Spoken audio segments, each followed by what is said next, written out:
सद्गुरु सुखराम जी महाराज ने धन्य हो। सद्गुरु युक्तिराम जी महाराज ने धन्य हो।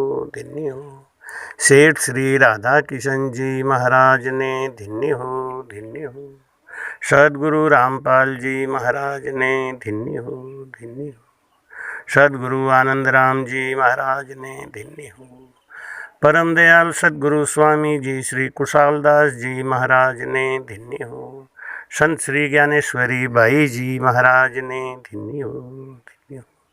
गुरुदेव आपकी धिन धिन हो, महाराज आपकी धिन धिन हो। हे गुरु महाराज, आप इस जीवन में नहीं आए होते तो हम भी संसार में भटक रहे होते। मैं जन्म जन्म का भटका हूँ, जब तक आपका साथ नहीं मिला हम भटकते ही रहे। मुझे अपनी शरण में रहने दो। अब आपकी शरण में आ गया हूँ, मुझे अपनी शरण से दूर मत करो, क्योंकि भक्ति का भेद गुरु के शरण में ही आके मिलता है। शरणो सतगुरु दयाल को, मुख हृदय हरि नाम। नित्य प्रति संगत साध की, आई जीवन मुगत सुख राम। बोलो राम। महाराज कहते हैं कि संतों के पास जुगाड़ है, संतों के पास तरीका है मोक्ष भेजने का, जीव को आवागमन से मुक्त कर देने का। पापी से पापी जीव को भी अच्छी गति में भेज देने का अधिकार संतों के हाथ में है। तो भाई कहते हैं कि आज संतों की कृपा से ही अधोगति में जाता हुआ जीव बच जाता है। जैसे परीक्षित को अधोगति में जाना था, सुखदेव जी की कृपा से वो अधोगति में जाने से बच गए। ऐसी कथाओं को सुना के मन को निर्मल करके ये जीव मोक्ष तो बिना भजन के नहीं जाएगा। मोक्ष जाना है तो भजन ही करना पड़ेगा, कथाओं से नहीं होने वाला कुछ। लेकिन कथाओं के सुनने से मन निर्मल होता है और जीव कुछ भी नहीं कर सके तो भी बुरी गति में नहीं जाता है। आज ऐसी ये कथा सुनाना चाहता हूँ आपको। भाई कहते हैं, जो या कथा सुने चित लाई, ताको पाप ताप सब जाई। लेहु सकल शुभ पूर्ण कामा, जिनके हृदय विराजे रामा। बोलो राम। महाराज कहते हैं कि आज जो आपको कथा सुनाने जा रहे हैं हम, इस कथा को कोई चित्त लगा के मन से सुने तो उसका पाप और ताप ये सब मिट जाता है। वो निष्पाप होके इस संसार से जाता है, अधोगति में नहीं जाता है। तो आइए इस कथा को शुरू करते हैं। इस कथा को सबसे पहली बार वाल्मीकि शिव बरन सुनाऊं। शिव जी ने वाल्मीकि जी को ये कथा सुनाई थी। वाल्मीकि शिव बरन सुनाऊं, सुनत सकल भवताप नसाई।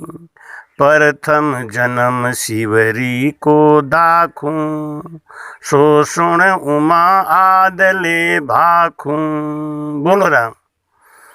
महाराज अपने कहते हैं कि हे उमा, आज मैं तुमको शिवरी के पिछले जन्म की कथा सुनाता हूँ। प्रथम राम दादू गुरुदेवा, करूं प्रणाम चरण उर सेवा। सब संतन को शीश निभाऊं, शिवरी कथा जथा मत गाऊं। महाराज कहते हैं कि प्रथम राम दादू गुरुदेवा, सबसे प्रथम बंधन गुरुदेव जी जिण दियो नाम तत्सार। और द्वितीयो बंधन राम जी जा मेट्या भरम विकार। तृतीय बंधन सब संत जन अनंत कोटि जन सार। जाकी पदरज परसता हंस उतर जाए पार। महाराज कहते हैं सबसे पहली वंदना हम अपने गुरु महाराज की करते हैं। हमारे गुरु महाराज की कृपा से ही हमको ऐसा ज्ञान मिला, ऐसी बुद्धि मिली कि हम इस कथा को लिख पा रहे हैं, कह पा रहे हैं।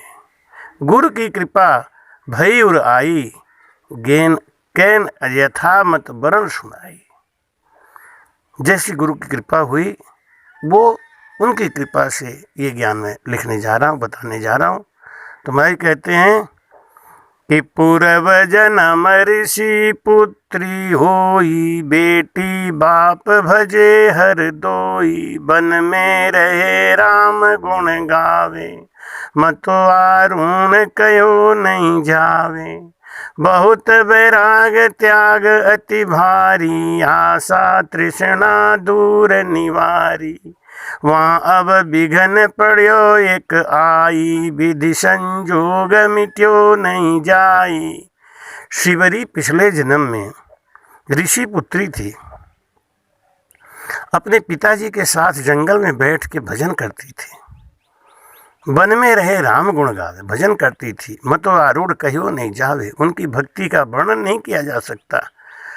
अति वैराग और त्याग से बाप और बेटी आशा तृष्णा को दूर करके वहाँ भजन कर रहे थे। लेकिन कहते हैं जहाँ माल होता है ना, चोर वहीं लगते हैं। एक दिन एक विघन आया, कंद मूल को पिता सिधायो, जिणे ही समय भूप एक आयो। कंदमूल लेने के लिए पिताजी गए थे जंगल में। उसी समय एक राजा आया, पुत्री स्वरूप इधक स्वरूपा, बाको देख डिव्यो है। उस कन्या के स्वरूप को देख के राजा का मन डिग गया। गयो विदूष कियो बद कामा, तेज हिम कन्या बेकामा। कंद मूल ले मुनि घर आया, जब पुत्री को वचन सुनाया। बोलो राम। गयो विदूष कियो बद कामा, राजा के आगे उस कन्या का जोर नहीं चला और राजा ने उसके कुंवारपन को नष्ट कर दिया। जब पिताजी लौट के आए तो उन्होंने देखा और उनको कुछ अजीब सा लगा, तो बोले, अहो सुता भर मत मन मेरा, अंत भयानक लागत थोरा। कटी बिरंगी लगे उदासा, कहाँ अपराध भयो तोहि पासा। तेजहीन दिसे तोहि काया, कहाँ कुदरत मोहि भेद न पाया। साची बात कहो तुम मोसू, भिन भिन कर पूछत मैं तोसू। बोलो राम। ऋषि बोले कि हे कन्या, हे बेटी, आज तेरा चेहरा उदास लग रहा है। ये झोपड़ी भी हमारी जो एकदम तेज से भरी रहती थी, वो तेजहीन हो गई है। सारे आसपास के वृक्ष उदास दिख रहे हैं, ऐसा क्या बात हो गया?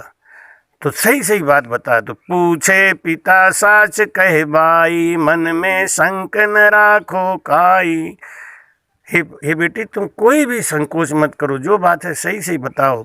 सुन हो पिता साच कह दाखूं, इनमें झूठ रती नहीं भाखूं। हे पिताजी, मैं आपको सच्ची बात बता रही हूँ कि भावी जोग मिटे नहीं नाथा, सुख दुख होण हार के हाथा। पिताजी, मैं क्या करूँ, जो होना था, जो विधि थी वो हो गया, मेरे हाथ में कुछ नहीं था। यहाँ दुष्ट आयो एक राजा, भया काम बस कियो अकाजा। यहाँ एक दुष्ट राजा आया जो काम बस हो के उसने हमारा कुंवारपन नष्ट कर दिया। गयो विदूष कियो अंत ख्वारी, पर बस पड़ी लगी नहीं कारी। मैं कन्या जाति में उसका विरोध नहीं कर सकी। सुन पिता कियो तकरारा। पिताजी को गुस्सा आ गया। उन्होंने कहा कि धृग धृग कन्या जन्म तुम्हारा, तेरी जन्म को धिक्कार है। हर बिन गाँव कोई नहीं जावे, मन बिन विषय कहो कुण चावे। जे तू बेग भस्म कर देती, तो आगत तेरी परथन होती। तेरे अंदर तप बल था, तू चाहती तो उसको श्राप दे के भस्म कर सकती थी। जे तू बेग भस्म कर देती। तू यह कोप दियो मुनि श्रापा, यूं कह कोप दियो मुनि श्रापा। अधृग पापणी कियो ते पापा। तू पापनी है, तूने पाप किया है। अब तू बेग भस्म होए सामा, रूप करूप नीच घर जामा। तू अभी भस्म हो जा, और जो तेरा रूप है ना वो इतना कुरूप हो जाए कि तुझे कोई देखे नहीं, और जिस सुख को लेने के लिए तूने अपना योग भ्रष्ट किया, वो सुख तुझे कभी नहीं मिलेगा जिंदगी में। जब कन्या बोली कर जोड़ी, दियो श्राप कौन गति मोरी। हे पिताजी, आपने मुझे श्राप दे दिया, अब मेरी क्या गति होगी। कहो पिता बचन सुन भाई, तेरी भगत मिथ्या नहीं जाई। जब कन्या ने बार बार पैर पकड़ के अनुनय विनय किया, तो बेटी का जो मोह था उससे ऋषि का मन द्रवित हुआ, और उन्होंने कहा, सुन बेटी, तेरी ये जो भक्ति है, जो भजन तुमने किया, ये मिथ्या नहीं जाएगी। भगवान कृष्ण से अर्जुन पूछते हैं कि जो आदमी भजन करता है और भजन उसका बीच में ही किसी कारण से छूट जाता है तो क्या होता है। तो भगवान कृष्ण कहते हैं, अगले जन्म में वो किसी अच्छे कुल खानदान में पैदा होता है, और जहाँ तक भक्ति किया है उसके आगे उसको भक्ति मिलती है, उसको गुरु मिलते हैं। लेकिन शबरी ने इतना भक्ति किया तो नीच कुल में क्यों पैदा हुई, वो भीलनी क्यों बनी? क्योंकि श्राप लगा था, मुनि ने श्राप दिया था। अगर ये श्राप नहीं देते कि नीच कुल जामा, तो उसका भी जन्म उच्च कुल खानदान में होता, उसका भजन किया हुआ व्यर्थ नहीं जा सकता था। लेकिन श्राप बस, मुनि एक मातंग ऋषि नामा, जाके हृदय विराजे रामा। हे पुत्री, मेरी बात को ध्यान से सुन। मातंग ऋषि नाम के एक ऋषि होंगे जो राम भजन करते हैं। वे मुनि राम भगत अधिकारी, और सकल जप तप आचारी। दुनिया जप तप और आचार विचार में लगी रहती है, पाखंड में लगी रहती है, लेकिन मातंग ऋषि हर समय राम भजन में लगे रहते हैं। जिनकी टहल करो चितलाई, मैं तुम्हें आशीर्वाद देता हूँ कि तुम जाके उनकी सेवा करना। प्रगटे भगत राम गुण गाई, तेरी भक्ति फिर उजागर हो जाएगी। वे तो भाव भगत दे ज्ञाना, तब वो तुमको भाव भक्ति सिखाएंगे, ज्ञान देंगे। मैं श्रापी वे कर कल्याण, मैंने तो श्राप दिया, वो तुम्हारा कल्याण करेंगे। वे तो भाव भगत दे ज्ञान, वो तुमको भाव भक्ति देंगे, ज्ञान देंगे। मैंने तुम्हें श्राप दिया, वो तुम्हारा श्राप छुड़ाएंगे। उनकी कृपा परम पद पावे, उनकी कृपा से ही तुमको परम पद मिलेगा।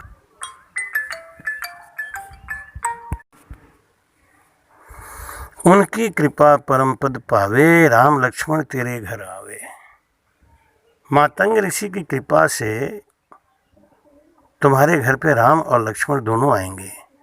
यूं सुन कर कन्या जल गई, इतना श्राप सुनते ही ऋषि की कन्या भस्म हो गई।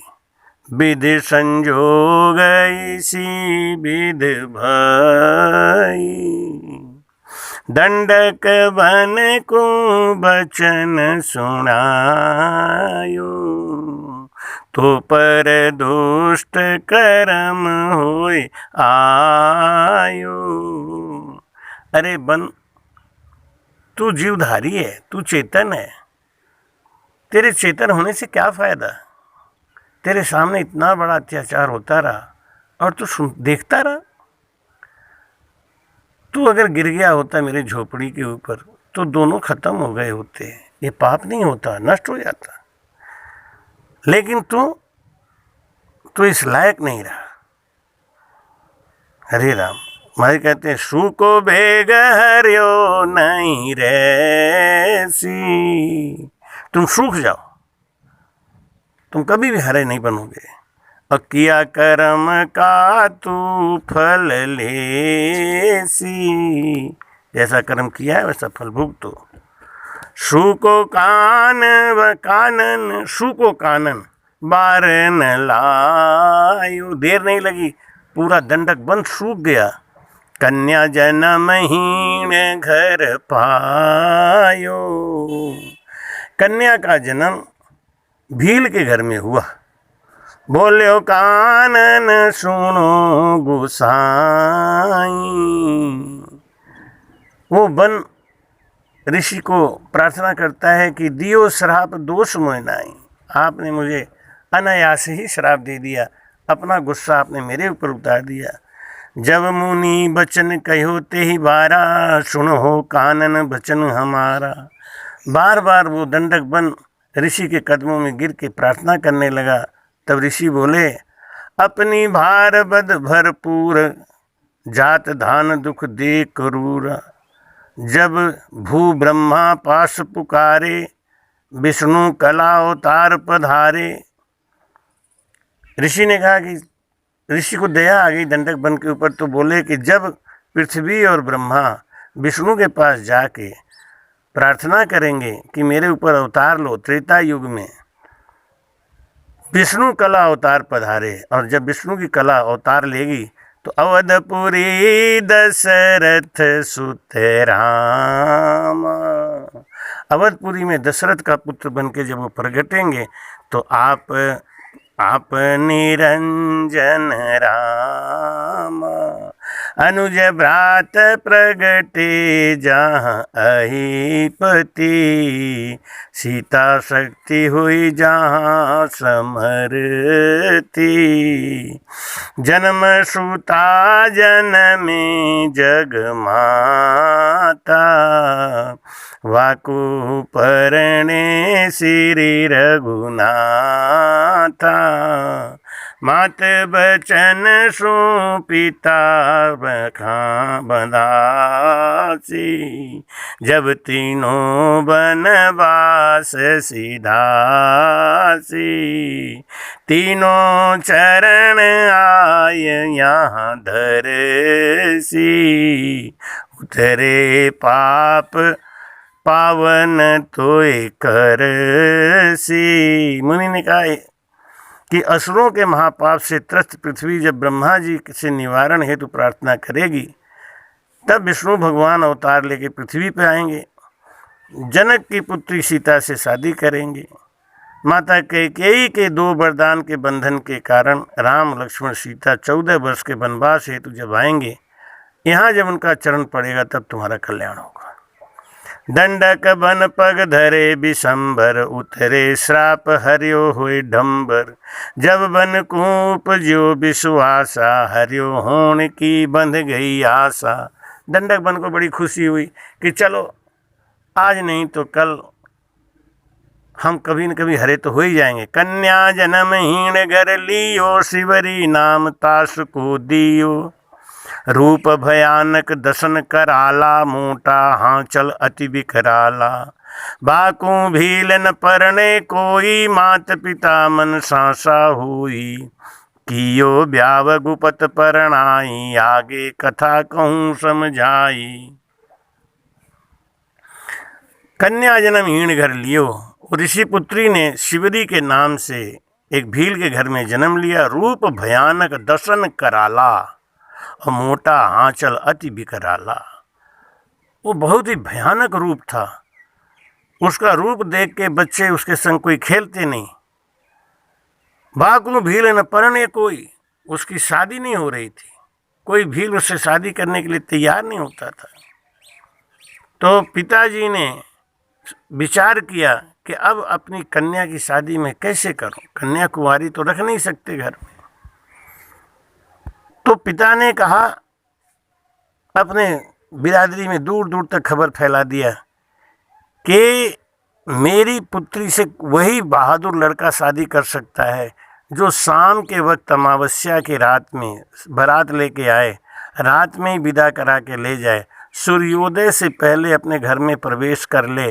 मैं ऐसे बहादुर पुरुष के साथ ही अपनी कन्या की शादी करूँगा। तो कियो ब्याव गुपत परणाई। चुपचाप एक भील के लड़के ने सोचा कि कन्या शायद ज़्यादा ही सुंदर होगी, इसलिए इन्होंने ऐसा शर्त लगाया है। तो वो कियो ब्याव गुपत परणाई, आगे कथा कहूँ समझाई। आगे की कथा सुनो कि परण्यो भील मगन मन होई, बन में उतर्यो करण रसोई। वो भील बारात लेके आया और शिवरी के संग शादी रचा के रात में विदा हो गया। जब उसका गांव नज़दीक आने को हुआ कुछ, जब तक सुबह हो गई तो वहाँ पे कुछ नाश्ता पानी के लिए लोग रुके। जब वहाँ बालक बदन निहारा, गांव के कुछ बच्चे जंगल में आए थे भेड़ बकरी चराने के लिए। उन्होंने डोली देख के उत्सुकता बस डोली के अंदर झांक के देखा और शिवरी का रूप देखते ही बच्चे बेहोश हो गए। देखत हा शब्द उचारा, देखते ही बच्चे हाय हाय करने लगे कि डोली में तो कोई चुड़ैल बैठी। लघु बालक देखत डर भागा, सुध बुध बिसरी रोवण लागा। लोप्यो भील दुखी हुए बन में, शिवरी छोड़ चलो ऊ बन में। बच्चे हाहा करते हुए भागे। जो भील का लड़का था उसने पूछा कि भाई तुम इतना डरे हुए क्यों हो? वो बोले डोली के अंदर कोई चुड़ैल बैठी है भयानक। भील का लड़का समझ गया कि मेरे संग धोखा हुआ है और वो अपने पिताजी को बता दिया कि मैं इस कन्या को अपने संग नहीं रख सकता, ये भयानक है, कुरूप है, इसको मैं अपने साथ नहीं रख सकता। जब पुत्र की ऐसी बात सुनी तो पिता ने कहा जब तू नहीं रखेगा तो मैं क्या करूं। और पिता और पुत्र जाने लगे तो 2-4 बाराती जो साथ आए थे वो भी संग चले गए। अब सबरी इंतजार करती रही। अब क्या करे, कोई आए कोई उठाए। लोप्यो भील दुखी हुए बन में, शिवरी छोड़ चले वो बन में। शाम हो गई। अब शिवरी ने देखा बाहर निकल के कि यहाँ कोई नहीं है, जंगल में सुनसान। वो आधी रात हो गई तब तक बेचारी ऐसी बैठी रही। पिता के घर से रात को विदा हुई थी, घर का रास्ता पता नहीं, ससुराल किधर है जाता है, किधर रास्ता जाता है पता नहीं, कहाँ जाए। अब शिवरी ने क्या किया कि ये प्रभु की लीला मान के जंगल में ही बैठ के भजन करने लगी। निस दिन भजन करे बन माही, शिवरी के मन सासों नाई। ज्ञान भगति हर दृढ़ बैरागा, जत सत पूर्ण बाबड़ भागा। शिवरी के मन में विश्वास हो गया ये संसार किसी का है नहीं, और वो बैठ के जैसा भी उल्टा सीधा बना, पिछली भक्ति जगी, वो बैठ के राम राम करने लगी। अब शिवरी प्रगट करे भगत बधारे राम, गेन जथारथ भरण के हर सारे सब काम। जब शिवरी भगवान के अंदर मन लगा के बैठ गई तो महाराज कहते हैं कि तुलसी तनिक न छाड़िए, लेन हरि को नाम। मनुष्य मजूरी देते हैं तो क्यों रखेंगे राम। बोलो राम। भाई कहते हैं कि शिवरी के इस भक्ति और इस प्रेम को देख के महाराज जी कहते हैं उनको रास्ता देने के लिए भगवान स्वयं प्रेरणा देते हैं। वाल्मीकि शिव वरण सुनाई, सकल सुन सकल भवताप नसाई। गोदावरी निकट शुभ स्थाना, पंचवटी बन मुनि तप ठाना।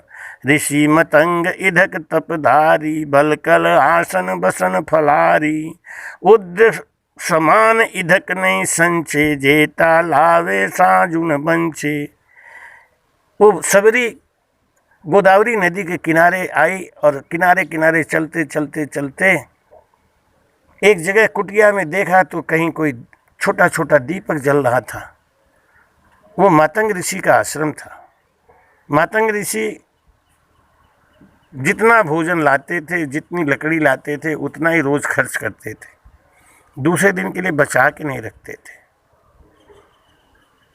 भाई कहते हैं कि त्यागी तपस्वी मातंग ऋषि के आश्रम में आके शिवरी शिवरी करे गोपनित सेवा, मुनि पर बर ताको लेहन भेवा।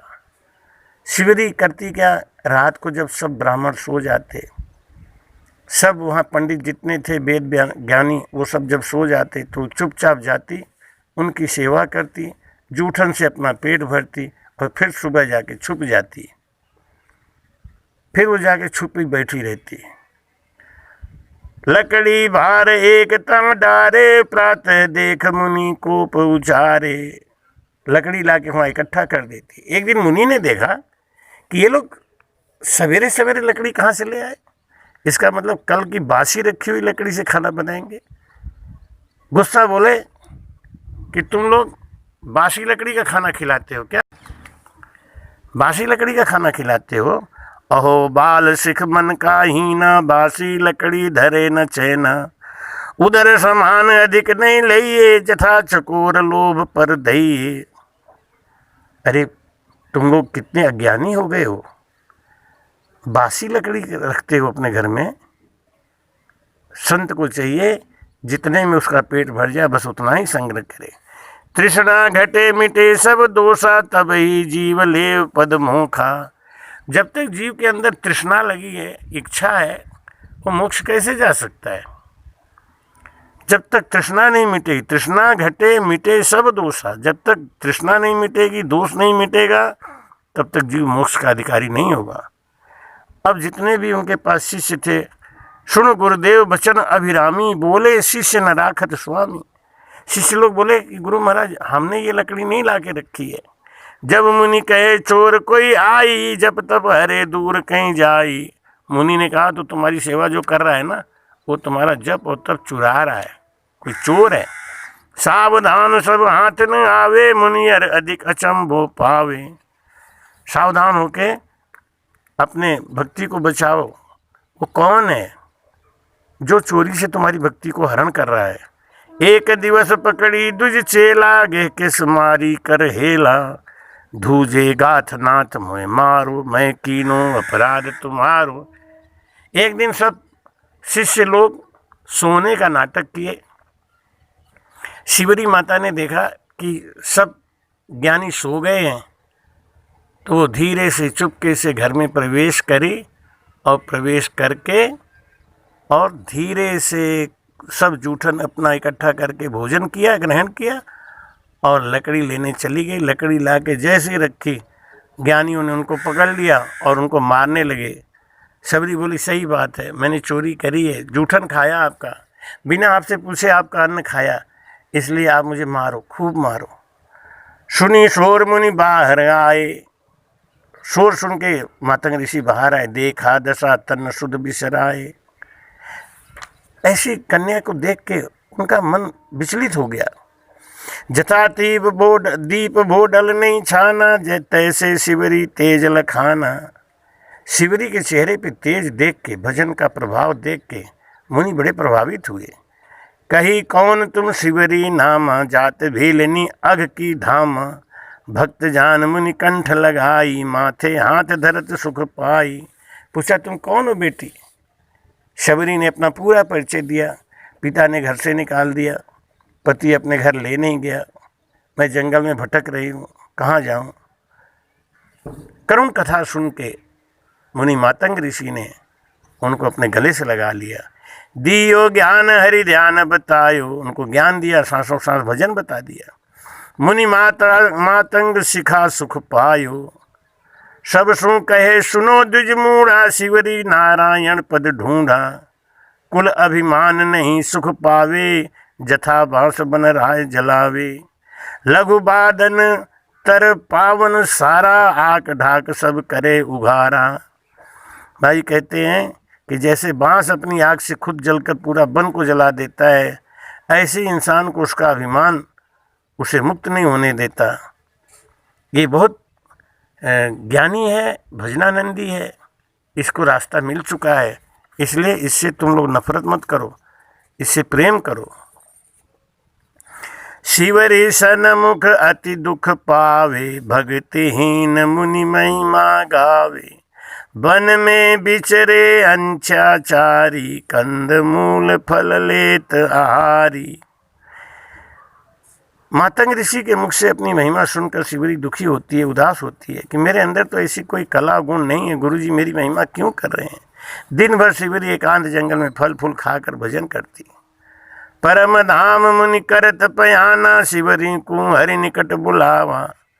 बरस शेष पंच कर दूना, शिवरी बसो सदा मम भवना। अवनी भार हरन अति अभिरामा, अनुज सहित आवे बेधामा। बान पिपाक अति रुचि कर खेहो, पीछे परम भगत तुम लेहो। एक दिन जब मातंग ऋषि इस संसार को छोड़ने का समय आ गया तो माता शबरी को बुला के बोले कि बरस शेष पंच कर दूना, 5000 बरस को 2 बार गुणा करो, 10,000 बरस के बाद शिवरी बसो सदा मम भवना। हे शिवरी तुम इस जगह को छोड़ना नहीं, यहीं रहना।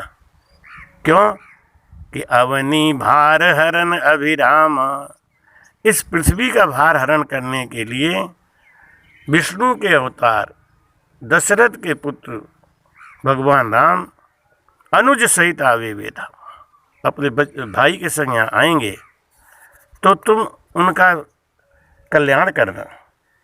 बरदे मुनि निज धाम पधारे, शिवरी चरण कमल उर धारे। गुरु वियोग अंत बस्यो शरीरा, बाधी धीधा अधिक अति पीरा। शिवरी सदा रहे गुरु गृहा, सत्यशील पाजो नित देहा। वन में बिचरे हरि गुण गावे, फल फूल लकड़ी नित लावे। अब शिवरी गुरु के जाने के बाद दुखी रहने लगी। क्या करे, कंदमूल फल फूल खा के जीवन गुजारा करती और उन ब्राह्मणों की सेवा करती।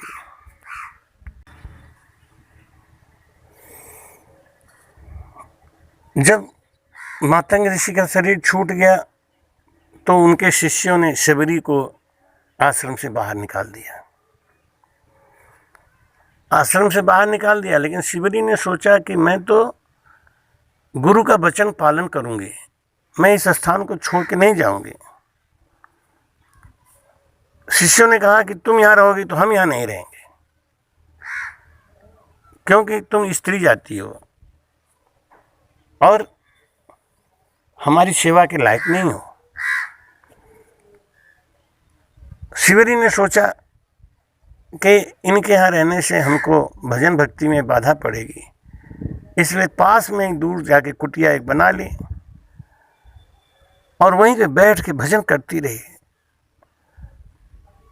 करत अबेर बेर कौ बीती, देवे कौ लेवे हरि प्रीति। कोट अनंत जिग हम हैं भोगा, ताकर भयो घात मम रोगा। माई कहते हैं कि शिवरी के मन में वो प्रेम का जो भजन का जो प्रेम था वो पैदा हो गया और वो विरह करती, आंसू बहाती, पेड़ों के झुरमुट को इकट्ठा करके एक झोपड़ी बना लिया, उसी में रहती और 10,000 बरस तक बैठ के केवल भजन किया।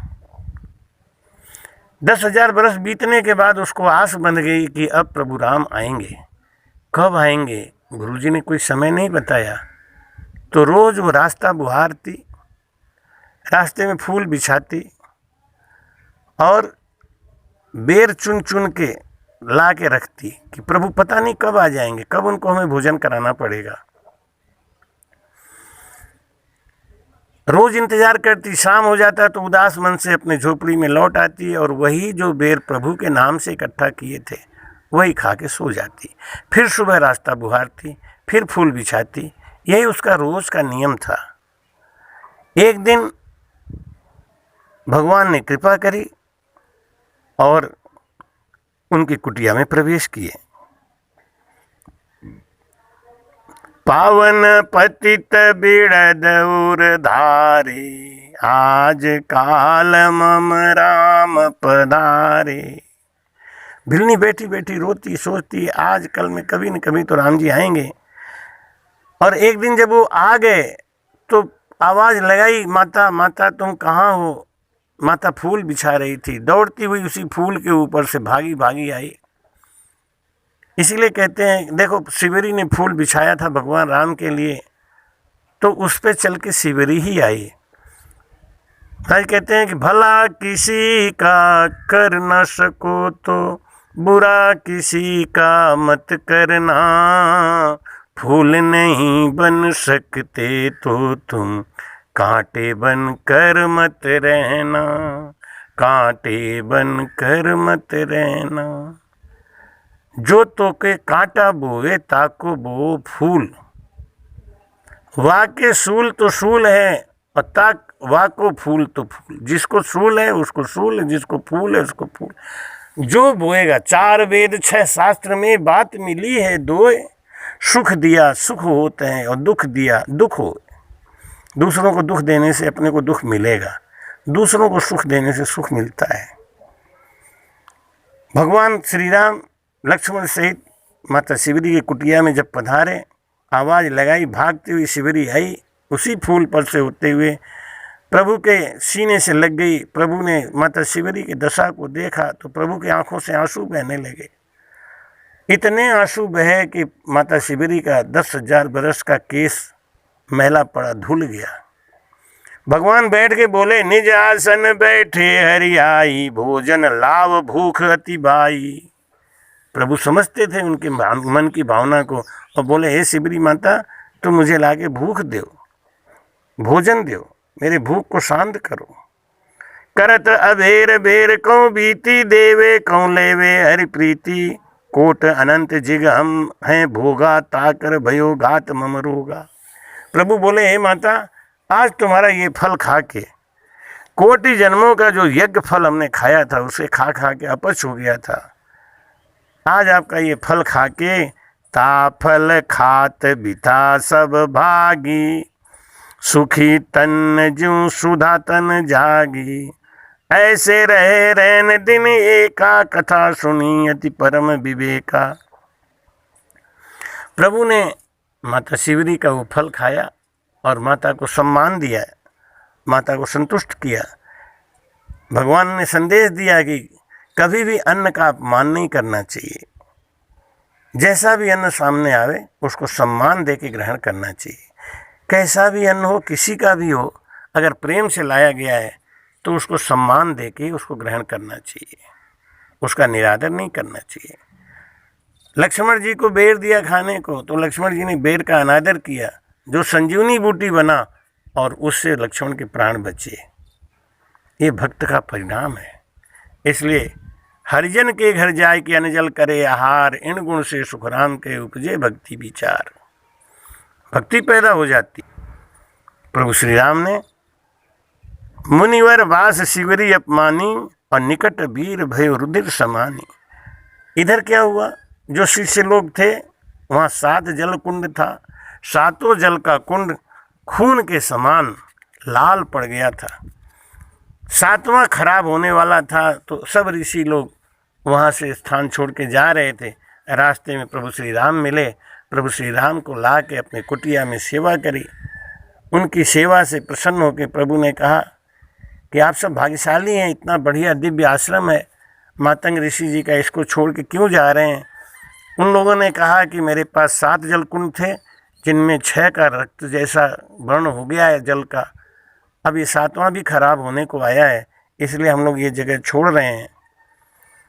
तो प्रभु ने कहा कि माता शिवरी का चरण रज इसमें डाल दो, ये शुद्ध हो जाएगा। शिष्यों ने कहा कि प्रभु आपके होते हुए किसी और की क्या ज़रूरत है, मैं आपका ही चरण रज डाल देता हूँ। प्रभु श्री राम के चरण को धो के शिष्यों ने जल कुंडों में डाला, लेकिन उनका रक्त वर्ण बिल्कुल अलग नहीं हुआ, जल शुद्ध नहीं हुआ। प्रभु ने कहा कि माता शिवरी को बुलाओ। शिष्य लोग गए, माता शिवरी को बुला के लाए। माता शिवरी सोचने लगी कि शायद मैंने जूठा बेर खिला दिया प्रभु को, इसलिए ये लोग नाराज हैं। वो कांपती हुई आई। प्रभु ने कहा कि माता आप डरो नहीं, आप डरो नहीं बिल्कुल।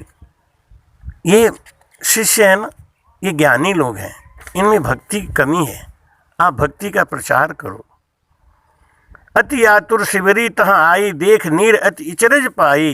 कहे राम शिवरी सुन बैना, मुनि दुख बेट होए जल चैना। मुनियों का दुख हरण करो। संतों का स्वभाव होता है कि उनके संग कोई दुष्ट का व्यवहार करे तो भी उसके संग प्रेम करते हैं।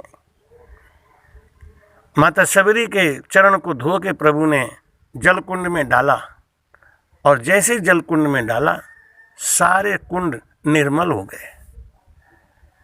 सब शिष्यों ने माता शिवरी के पैर पकड़ लिए, कहा हम लोग वेद ज्ञानी हैं, हम लोग वेदों का शास्त्रों का अध्ययन करते हैं और जो वेद शास्त्र में लिखा है उस मर्यादा में चलते हैं, इसलिए हे माता मुझे क्षमा करो। राम जी भगता के बस भाई, जाति वरण कुल रीझे नाई, और नारी झे चतुराई। राम जी भगता के बस भाई। अब राम जी है ना, वो भक्तों के बस में है, वो चतुराई में नहीं आते। सब शिष्यों ने पैर पकड़ लिया, माता मैं भक्ति का दान आपसे चाहता हूँ, आप यहीं विराजो। माता ने कहा नहीं, मेरा कार्य पूर्ण हो गया। प्रभु ने माता शिवरी को उनके पिछले जन्म की याद दिलाई और कहा कि आप एक ऋषि पुत्री थी। ऋषि पुत्री को जो श्राप लगा था ऋषि का, उसी का फल आपको भोगना पड़ा, और आज आपका वो श्राप मुक्त हो गया। अब आप अपने लोक को जा सकती हैं। तो महाराज कहते हैं कि चाहे कोई भजनानंदी हो, चाहे कोई हो, हंस हंस किया न छूटे, रोया किया कबाड़ा हाथा। घड़ी घड़ी दम दम का लेखा, चित्रगुप्त के खाता। कर्म करते समय आदमी को आगे पीछे का याद नहीं रहता, वरना अगर आदमी ये सोच ले कि जो वो कर्म कर रहा है ये लेखे में जा रहा है, मेरे मालिक के दरबार में सब लोगों का खाता। जो कोई जैसा कर्म करेगा वैसा ही फल पाता रे, मेरे मालिक के दरबार में सब लोगों का खाता। वो अपने ही कर्मों का फल भोगना पड़ता है। आज हम जो कर रहे हैं यही हमारा प्रारब्ध बनता है, और वही प्रारब्ध हमको फिर भोगने को मिलता है। ये एक साइकिलिंग है, प्रोसेस है जो हमारी ज़िंदगी में चलता रहता है। इसलिए हमको हमेशा शुभ शुभ कर्म करना चाहिए। तो इस कथा से हमको ज्ञान मिलता है, माता शिवरी को श्राप दिया उनके पिता ने कुरूप होने का और पति सुख से वंचित रहने का। उनको पति सुख कभी नहीं मिला और वो कुरूप रहीं तो उनको किसी का प्यार नहीं मिला, एक छोटी सी गलती के कारण, जिस गलती का निवारण उनको दूसरा जन्म लेके ही करना पड़ा। इसलिए संसार में हम आए हैं, कर्म ऐसा करें कि हमको दूसरा जन्म नहीं लेना पड़े, और हम इसी जन्म में अपनी ईर्ष्या को, अपनी कामनाओं को अति निर्मल पवित्र करके भजन के द्वारा मोक्ष को जाना चाहिए, आवागमन से मुक्त होना चाहिए। सद्गुरु सुखराम जी महाराज ने धन्य।